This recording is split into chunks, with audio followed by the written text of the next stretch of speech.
السلام عليكم. ألف مبروك فوز المنتخب السوري على الهند في بطولة كأس آسيا، والتأهل إن شاء الله للمرحلة القادمة لأول مرة بتاريخ الكرة السورية في بطولة آسيا. راح أبدأ الفيديو من تصريحات عمر خريبين بعد المباراة لما قال: الشعور لا يوصف، نحن ببعض الأوقات صعبنا المباراة على نفسنا، لكن الحمد لله أنه قدرنا نسجل ونتأهل.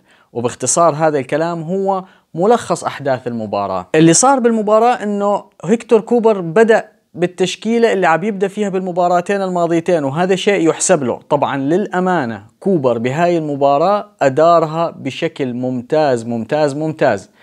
بدأ بنفس الخطة، نفس الأسماء، بحيث أنه محمود أسود على اليمين وعمار رمضان على اليسار، قلبين الدفاع مثل ما هم، الأظهرة بخليل الياس وإيزيكيل كارتكاز، وبالمقدمة بابلو صباغ انه كمهاجم صريح.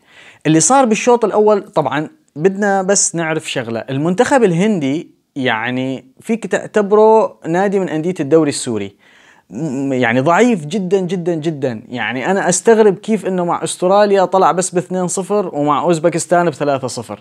يعني ما عنده اي شيء يقدمه بصراحة هذا المنتخب. اللي صار انه المباراة احنا كلها عم نقول عنها انها صعبة مباراة صعبة ومنتخب متطور وكذا وهاي، نحن صعبناها على حالنا نفسيا. احنا بحاجة الفوز اكثر منهم، لان هم حتى اذا فازوا حيكونوا مثلا ب3 نقاط ويبدوا يدخلوا باحتمالات، لكن احنا بحاجة للفوز ولا شيء غير الفوز. بالشوط الاول كانت الخطة انه دائما عن طريق العرضيات، ما اعرف ليش ركزنا على هاي النقطة ولعبنا اكثر من 20 عرضية، لكن للأسف 4 منها فقط هي صحيحة، وما تبقى لعب عشوائي او عرضيات عشوائية.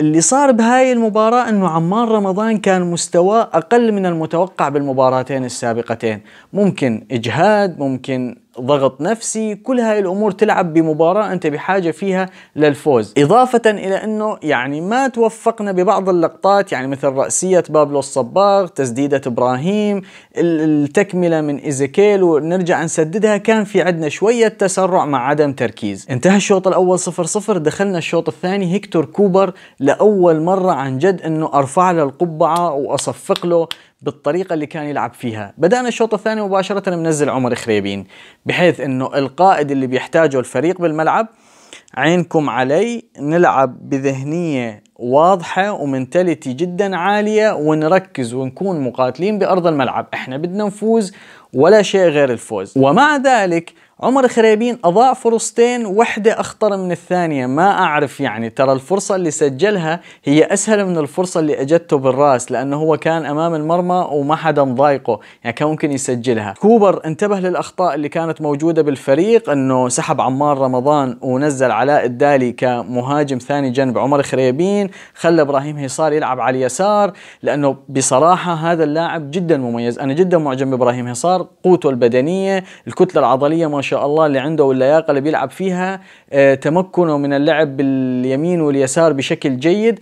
وهو بصراحة صنع أول كرة لعبها خريبين بالرأس ما سجلها، صنع ثاني كرة وقدر انه خريبين يراوغ ويسجل. في عنا شوية مشاكل على امل انه نقدر نتداركها ان شاء الله بتأهلنا للمرحلة القادمة. طبعا ليش انا اضل اقول انه ان شاء الله؟ لانه لسه التأهل ما انحسم 100%، في احتمال 1% انه المنتخب السوري ما بيتأهل للدور الثاني، لكن باذن الله نقدر نقول انه تأهلنا. كان عندنا مشكلة انه ما في عندنا تنظيم خططي واضح بالهجوم.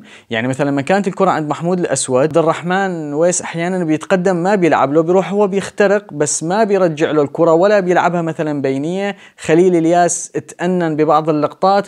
عموما هذا الفيديو هو فيديو ما بعد المباراة، يعني انه فيديو احنا مشان نبارك فيه، مشان انه نفرح فيه. فعلا هذا الشعب يحتاج انه يفرح، واتمنى انه يظل فرح ضمن اطار كرة القدم. اذا انت لساتك معي بالفيديو لهون، يا ريت تدعمونا بالاشتراك واللايك. احنا عندنا تحدي بيننا وبين المتابعين انه ان شاء الله نوصل ل1000 مشترك قبل نهاية بطولة آسيا، فيا ريت تشتركوا بالقناة وتنشروه بين الاصحاب والاحباب بمناسبة هاي الفرحة الحلوة بانه تأهل المنتخب السوري. اخيرا وليس اخرا اللي بدي اقوله: الاحتمال الوحيد انه سوريا لا قدر الله ما بتتأهل للدور الثاني، فوز اندونيسيا على اليابان اليابان، فاليابان تغادر البطولة واندونيسيا تتأهل ويصير بي عندك فيتنام وشوية تفاصيل بهاي المجموعة، فاحنا ما نكون من ضمن افضل ثوالث، لكن احنا بإذن الله حنكون بافضل ثوالث.